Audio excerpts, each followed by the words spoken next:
القرين هو شيطان، وكل من بني آدم له قرين يوسوس له. دي بقى يعني مهمته هو انه يغوي بني آدم ويوسوس له، ينهاك عن المعروف ويأمرك بالمنكر. يعني يقولك على الحاجة الوحشة اعملها، والحاجة الحلوة لا ما تعملهاش، ويزين لك المعاصي. لو في يعني حاجة غلط ممكن تعملها، ده يحلها لك بقى، ويحلها لك ويخليها لك جميلة كده، ويا سلام لو عملتها ويلا بينا وايه المشكلة يعني، ده موضوع بسيط، وهكذا.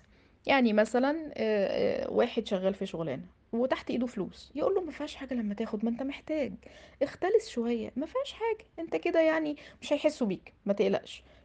ده تزيين الشيطان. الشيطان لما بيجي يتكلم او يوسوس للانسان بيوسوس له على قلبه، يعني يجعل فمه على قلبه. طول ما الإنسان بعيد عن ذكر الله أو بعيد عن الاستعاذة من الشيطان الرجيم، الشيطان بيبقى فمه على قلب بني آدم، فيقعد بقى يقول له، يعني بصوا كمان يعني على قلبه على طول عشان يبقى يعني زي ما بيقولوا دخل في الجون. فيبدأ يسهل لك الأمور ويبسطها لك ويحسسك إن الدنيا جميلة ما فيهاش حاجة.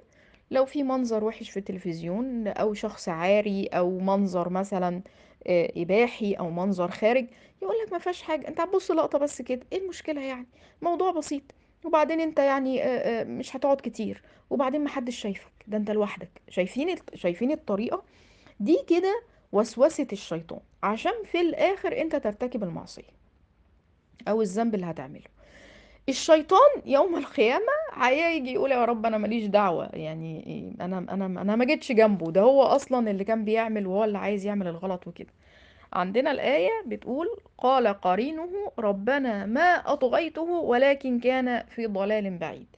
يعني انا سريعا، انا مش جايبة آيات عشان اقعد افسرها، لا انا بس بديكوا سريعا كده. يعني حتى الشيطان يوم القيامة هيقول انا مش دعوة، هو اللي كان وحش وهو اللي كان بيعمل وكده.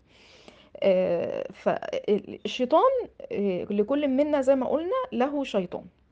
سمي القرين ليه؟ لأنه كلمة قرين جاية من اقترن بالشيء، يعني ملازم ليه على طول.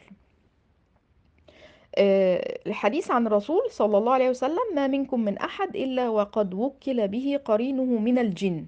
تمام. قالوا وإياك يا رسول الله، قال نعم ولكن الله أعانني عليه فأسلم. يعني قرين الرسول صلى الله عليه وسلم بيعينه على الخير، ده ربنا سبحانه وتعالى، دي يعني هدية للرسول صلى الله عليه وسلم. آه، آخر الشيطان معاك هو إنه يوسوس لك، يعني ما يعرفش يخليك تعمل حاجة بالعافية، ولا يعرف يلزمك بشيء. يعني انت لو قلت اعوذ بالله السميع العليم من الشيطان الرجيم يخنس يعني بيبعد ويهرب ويطلع يجري.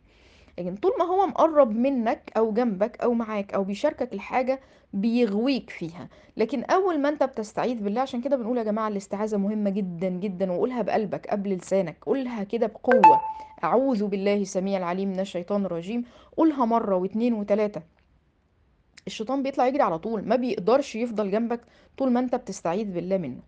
ليه بقى؟ لأن ربنا سبحانه وتعالى قال لنا في القرآن عن كيده إيه. هل كيده قوي؟ هل كيده صعب؟ لا. قال إيه؟ إن كيد الشيطان كان ضعيفا. ضعيف، ها؟ عارفين كلمة ضعيف؟ لما تيجي تقول الولد ده ضعيف أو الإنسان ده ضعيف أو الحاجة دي ضعيفة، حاجة يعني وهنة سهلة الكسر، سهل إن أنت تسيطر عليها. علشان كده ربنا جعل كيد الشيطان ضعيف، فانت تقدر عليه بشتى الطرق. لما ناس بتيجي تعمل مصايب بتيجي تقول اصل الشيطان زين لي، هو يا جماعة كيده ضعيف. انا عايزه اقول لكم ان في كيد لبني ادم غلب الشيطان وغلب كيد الشيطان.